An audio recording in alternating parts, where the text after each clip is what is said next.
and welcome to EBC World, the voice of Pan-Africanism, with the latest news highlights of the hour. I am Tabitha John. Do stay with us. Ethiopia expressed full preparation for the 44th Ordinary Session of the African Union's Executive Council and for the 37th Summit. Briefing local and international media, spokesperson of the Ministry of Foreign Affairs, Meles Halem, said Ethiopia, the African Union's seat and host country, has made all necessary preparations for the conference's successful completion. According to the spokesperson, a national preparation committee has collaborated with the AU to prepare for the assembly.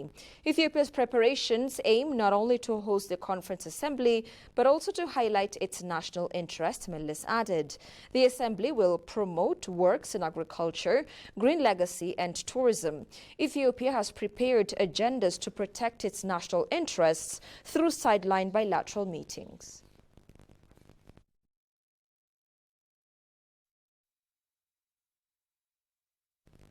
Mayor of Addis Ababa City Administration, Adanech Abeebe, met and held discussions with Ambassador of France to Ethiopia, Remy Maréchal. During the meeting, the mayor and the French ambassador engaged in a fruitful conversation, focusing on the revitalization of De Gaulle Square in the Ethiopian capital, the mayor said, via a social media post, accompanied with a picture of both dignitaries conferring in her office. They also expanded collaboration on the development of bus rapid transit BRT system in Addis Ababa City.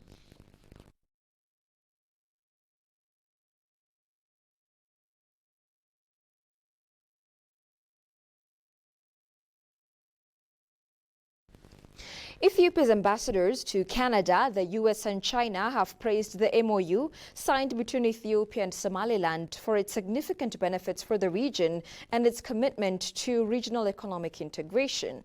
Ethiopia's ambassador to Canada, Fitsum Arega, highlighted his country's significant investments in infrastructure, building railway connections, roads, water and electricity. Ambassador to the US, Seleshi Bekele, for his part, emphasized Ethiopia's importance in maintaining peace and stability in the region. Ambassador to China, Tafarra Derbo, also emphasized the need for sustainable and reliable port access to sustain Ethiopia's fast-growing economy. All neighboring countries are encouraged to support Ethiopia's efforts for mutual economic development and prosperity in the region. This is according to an exclusive interview they made with the Ethiopian news agency.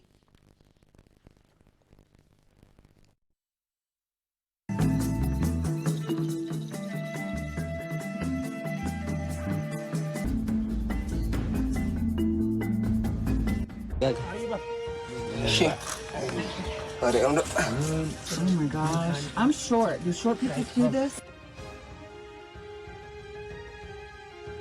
I don't know what I got myself into.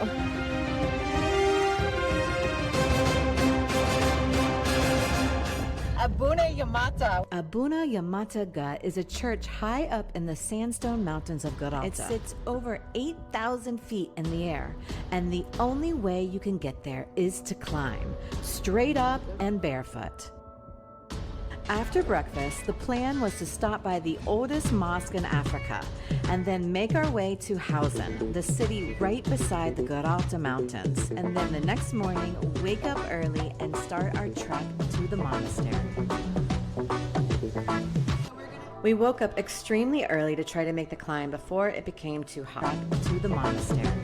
There is a priest who climbs to the top of the mountain every single morning to a church carved into the sandstone.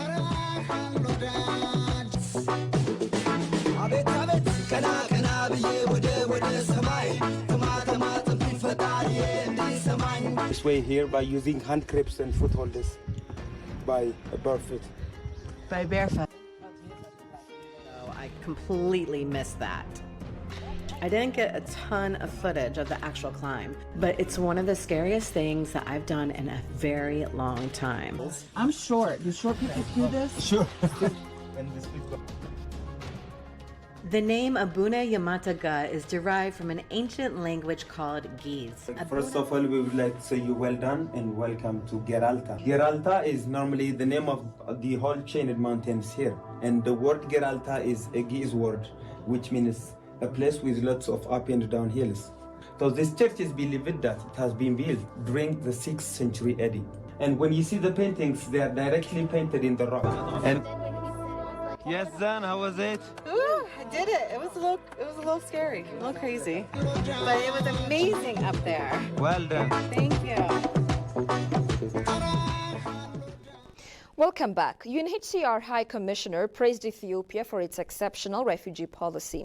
The High Commissioner, Filippo Grandi, urged the international community to provide more support for people fleeing from Sudan to Ethiopia in ensuring the safety and well-being of refugees. This remark came as he addressed the media following a 3-day visit to refugees in Ethiopia.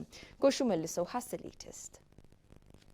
Ethiopia stands as Africa's third-largest host refugees, offering sanctuary to nearly 1 million refugees and asylum seekers, primarily from South Sudan, Somalia, and Eritrea. Following the outbreak of armed conflicts in Sudan, around 8 million people have been displaced at several points of entry, UNHCR disclosed. According to UNHCR reports, since April 2023, over 100,000 people have crossed into Ethiopia from Sudan, including close to 47,000 refugees and asylum seekers. UNHCR and the government of Ethiopia, through the Refugees and Returnees Service, in partnership with regional authorities, other UN agencies and NGOs, are working to provide safe asylum access, documentation, protection, and solutions to those who need humanitarian support. After concluding a 3-day visit, the UNHCR High Commissioner issued press release in Addis Ababa. In his press briefing, he said Ethiopia has a very good refugee policy. Ethiopia has a very good refugee policy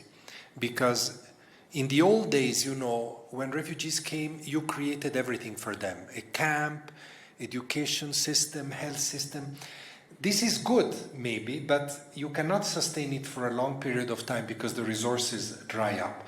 So much more now, Ethiopia says, okay, people come, let's try to see how we can include them in our systems as much as possible. The High Commissioner reiterated the international community to help Ethiopia more. If you put more pupils in the Ethiopian schools or more patients go to the Ethiopian clinics or hospitals, the international community must help Ethiopia more. So we are mobilizing funds directly through us, through the UN, but also through the World Bank and other organizations. That's very important, and it's not enough. Last year, our budget was not very well funded, although we were able to mobilize more funds through the World Bank and other institutions. But a strong appeal is, please, donors, Ethiopia has a good refugee policy, especially now at a time of emergency. You have people coming from Somalia, people coming from Sudan. You have to give us more help, to give Ethiopia. Pledging to advocate more support to refugees, he appealed to the international community to double the humanitarian assistance. Millions of people displaced, I told you, 8 million. 1.5 million refugees, many coming to Ethiopia. So the crisis is not only in Sudan, it's coming here as well. This is poorly funded. Really strong appeal for that, and strong appeal for the donors to help us in this difficult period. Same for IDPs in Ethiopia. The Russia-Ukraine war as well as Israel-Gaza war has severely affected the delivery of humanitarian aid to refugees, the commissioner noted.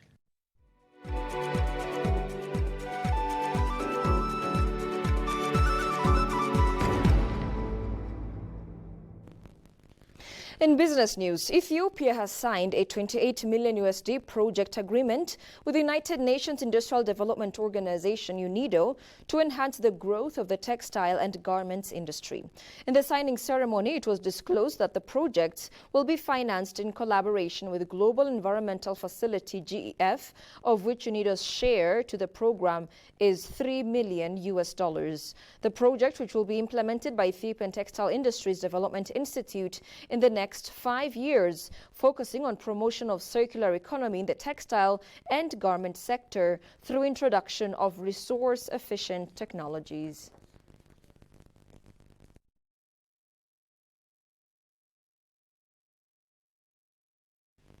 And finally, South Africa inaugurates the country's first trade shipment under the African Continental Free Trade Area AfCFTA.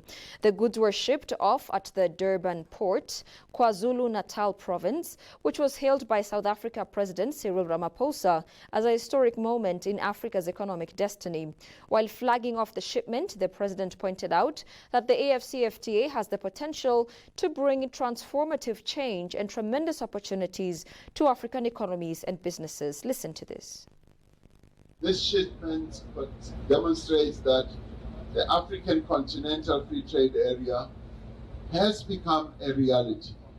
African countries trade with the rest of the world, but we have limited trade amongst ourselves. So we do need to change this. So the African Continental Free Trade Area creates the world's largest free trade area by a number of countries and has the potential to bring transformative change and tremendous opportunities to African economies and businesses.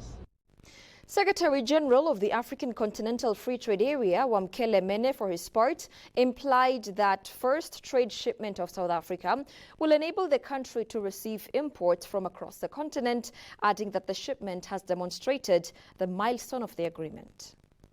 The combined GDP of this region and South Africa in particular enables South Africa to receive imports from countries across the African continent, imports of goods and imports of services, and with a view to contributing to Africa's combined GDP, which we desire by the year 2050 to reach 16.5 trillion United States dollars. So the significance of this event today is critical to ensuring that we reach the objectives. You're watching EBC World, a reminder of the top stories. UNHCR applauded Ethiopia for its exemplary refugee policy.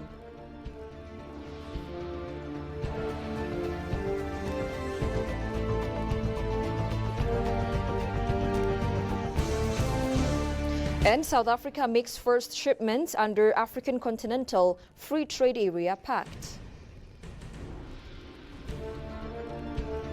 That's all we had for now. I'm Tabitha John. Many thanks for watching. Have a good time and do take care.